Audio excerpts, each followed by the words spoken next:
दोस्तों कोई ऑनेस्टली ये नहीं जानता कि आज से 2 साल बाद भी एग्जैक्टली क्या होने वाला है, लेकिन फिर भी टेक्नोलॉजी की वर्तमान की रफ्तार देखकर हम ये अनुमान जरूर लगा सकते हैं कि आज से कितने सालों बाद टेक्नोलॉजी कौन से पायदान पर होगी। तो दोस्तों चले आज हम जानते हैं एस्ट्रोनॉमी और एस्ट्रोनॉमी से जुड़ी कुछ ऐसी घटनाओं के बारे में जो हमारे भविष्य में होने वाली है और हम जिसे अपनी आंखों से देख सकेंगे। आप है द नॉलेज के साथ, मैं हूँ हितेश गिरी गोसाई, और अगर आप नए हैं तो हेल्दी नॉलेज के लिए द नॉलेज को जरूर सब्सक्राइब करें। मार्च 2021 द जेम्स वेब टेलीस्कोप। दोस्तों ये एस्ट्रोनॉमी की दुनिया की one of the most important event होगी, क्योंकि हम सब जानते हैं कि हबल स्पेस टेलीस्कोप ने अब तक हमारे ब्रह्मांड का ऑलमोस्ट एक बड़े पैमाने पर नक्शा ही हमें दिखा दिया है।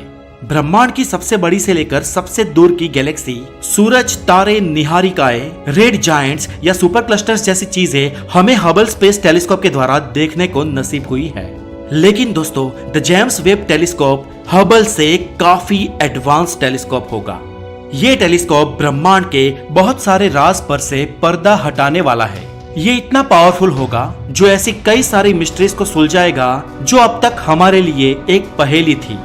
जेम्स वेब टेलीस्कोप को बनाने का काम आज भी नासा में चल रहा है और इसके निर्माण कार्य में करीब $10 बिलियन खर्च हो गए। ये टेलीस्कोप जब कार्यरत होगा तो बिग बैंग के तुरंत बाद के कुछ ही वर्ष पश्चात का इतिहास हमें बताएगा और ये भी बताएगा कि बिग बैंग के तुरंत बाद किस गैलेक्सी का जन्म हुआ था, और हमारे सूर्यमंडल के शुरुआती दिनों के बारे में भी हमें इसके द्वारा ही पता चलेगा। साथ ही ये टेलीस्कोप दूर के कई सारे ग्रहों के बारे में, उसके एटमॉस्फेयर के बारे में और उस पर जीवन मौजूद है या नहीं इसके बारे में हमें सटीक रूप से जानकारी देगा। दोस्तों जेम्स वेब टेलीस्कोप को मार्च 2021 में लॉन्च किया जाने वाला था और आज भी इसकी स्केड्यूल डेट यही है। नासा ने कहा है कि कोरोना वायरस के कारण शायद इसमें कुछ डिले हो सकती है, लेकिन अभी तक इसकी डिले के कोई न्यूज हमें नहीं मिले हैं, इसलिए अभी तक तो इसकी लॉन्चिंग साल 2021 में तय है। 2022 द गगनयान प्रोजेक्ट। दोस्तों भारत की इसरो ऑर्गेनाइजेशन काफी समय से गगनयान मिशन पर काम कर रही है।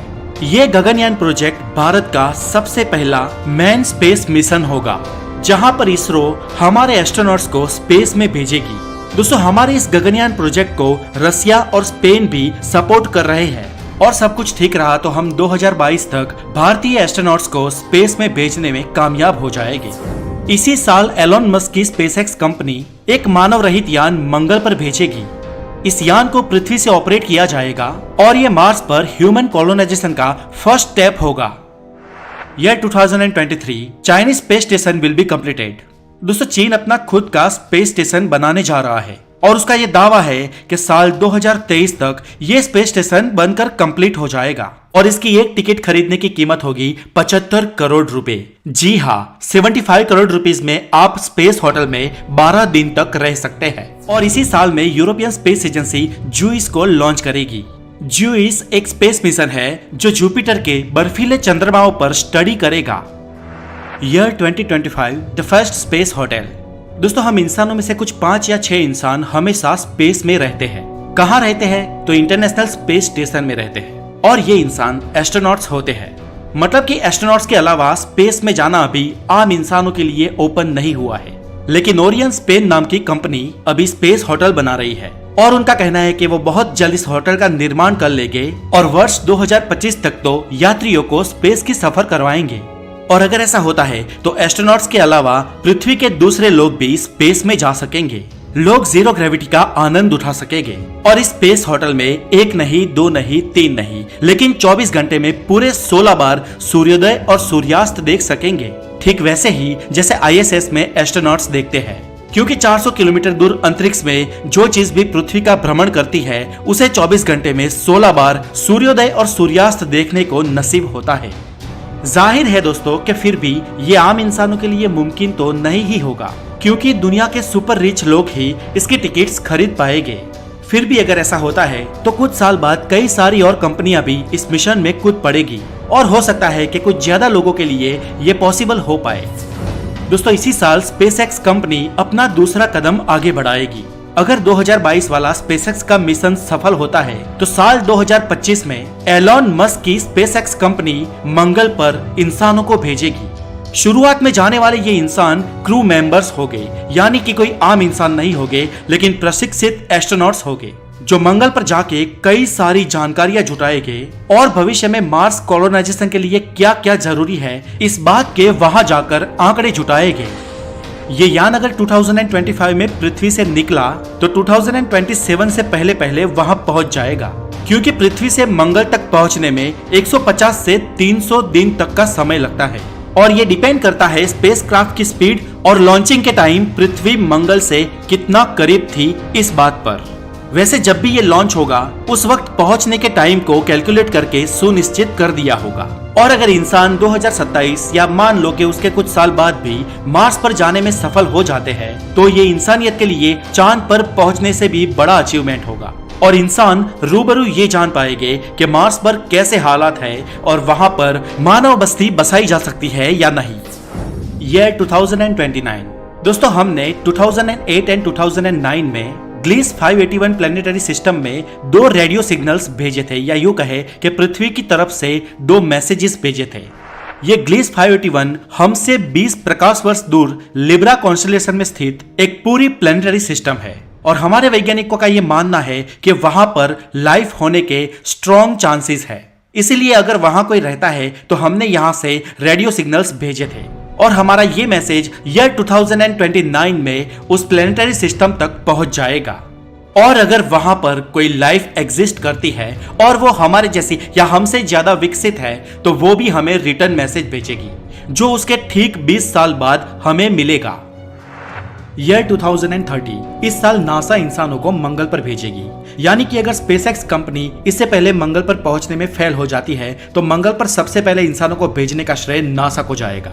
नासा के बाद अमेरिकन और चाइनीज स्पेस एजेंसी भी इंसानों को मंगल पर भेजना शुरू करेंगी। ईयर 2036 दोस्तों, इस साल तक नासा एक probe Alpha Centauri star system तक भेज सकती है। वैसे तो अल्फा सेंचुरी हमसे करीब 4.5 लाइट ईयर दूर है, लेकिन इस सुपर फास्ट प्रोब को वहां तक पहुंचने में करीब 20 साल से भी ज्यादा वक्त लग सकता है। ये प्रोब वहां पहुंचकर हमें वहां की स्टार सिस्टम और वहां की प्लेनेटरी सिस्टम के फोटोज भेजेगा और हम अल्फा सेंचुरी को बहुत ही करीब से जान पाएंगे और ये भी जान पाएंगे कि वहां पर एलियन लाइफ मौजूद है या नहीं। ईयर 2037 दोस्तों, ये एक पहला साल होगा जिस साल की गर्मियों में हम पूरे आर्कटिक में कहीं पर भी बर्फ नहीं देख पाएंगे और इसका कारण सीधा सीधा ग्लोबल वार्मिंग होगा। जी हाँ दोस्तों, ग्लोबल वार्मिंग ही वो कारण है जो हमारी पृथ्वी को धीरे धीरे दीमक की तरह नष्ट कर रहा है और इसके कारण ये पृथ्वी हमारी आने वाली पीढ़ी के लिए रहने लायक नहीं रहेगी।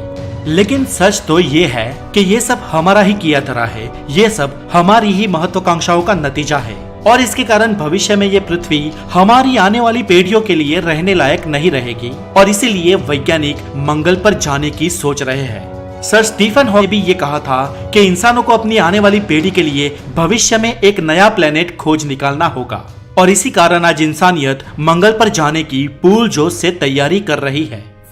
ईयर 2050 दोस्तों, ये साल हमारे लिए बहुत ही महत्वपूर्ण होने वाला है क्योंकि हमने ग्लीस 581 गैलेक्सी में जो रेडियो सिग्नल्स भेजे थे उस रेडियो सिग्नल्स को अगर वहां रहने वाली किसी सभ्यता ने कैच कर लिए होंगे तो वो लोग जरूर इसका रिप्लाई हमें भेजेंगे और अगर उन्होंने रिप्लाई किया तो ये रिप्लाई हमें सन 2050 से पहले मिल जाएगा और अगर ऐसा होता है तो हम ये जान लेंगे कि हमारे अलावा भी हमारी गैलेक्सी में किसी सभ्यता का बसेरा है।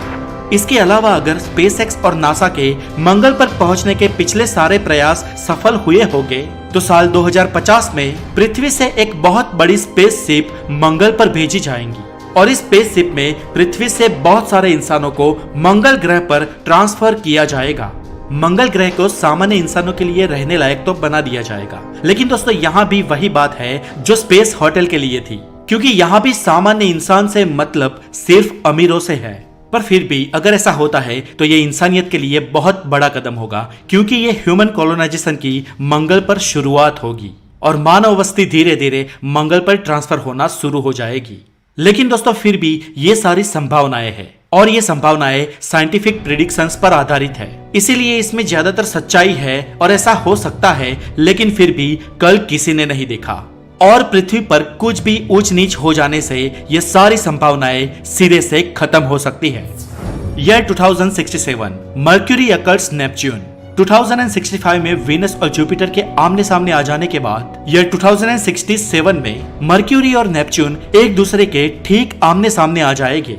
ये रेयर एस्ट्रोनॉमिकल इवेंट 15 जुलाई 2067 के दिन होगी और ये दोनों प्लैनेट्स लगभग 24 घंटे तक एक दूसरे के आमने सामने रहेंगे और ये एस्ट्रोनॉमी की दुनिया की सबसे बड़ी घटनाओं में से एक है। ईयर 2100 दोस्तों, सब कुछ ठीक ठाक चलता रहा और पृथ्वी और मानव सभ्यता पे कोई आंच नहीं आई और जीवन ऐसे ही चलता रहा तो 2100 की साल तक मानव सभ्यता इतनी विकसित हो जाएगी कि हम हमें सूरज से मिलने वाली सारी ऊर्जा का उपभोग करना सीख लेंगे और हमारी मानव सभ्यता कार्दोसेव के स्केल में आगे बढ़ेगी। हो सकता है कि उस वक्त हम हमारी मानव सभ्यता को मंगल पर ट्रांसफर कर चुके हो या फिर यह भी हो सकता है कि हम समय पर सचेत हो गए हो और हमारी पृथ्वी को ही भविष्य में हमारे रहने लायक बना लिया हो। जो कुछ भी हो, लेकिन अगर मानव सभ्यता 2100 की साल तक बची रही तो बेशक वो बेहद ही विकसित हो चुकी होगी। दोस्तों, इस वीडियो में भविष्य में घटने वाली कई एस्ट्रोनॉमिकल इवेंट्स को नहीं दिखाया गया क्योंकि उसके ऊपर हमने पहले ही एक वीडियो बना ली थी जिसकी लिंक डिस्क्रिप्शन में दी गई है। आप वहां जाके उस वीडियो को जरूर देख सकते हैं। और दोस्तों, आज के लिए इतना ही और ऐसी कौन सी भविष्य की घटना है जिसे आप देखना चाहेंगे हमें कमेंट करके जरूर बताएं। और अगर आप नए हैं तो द नॉलेज को सब्सक्राइब जरूर करें। अपना बहुत सारा ध्यान रखें। Take care.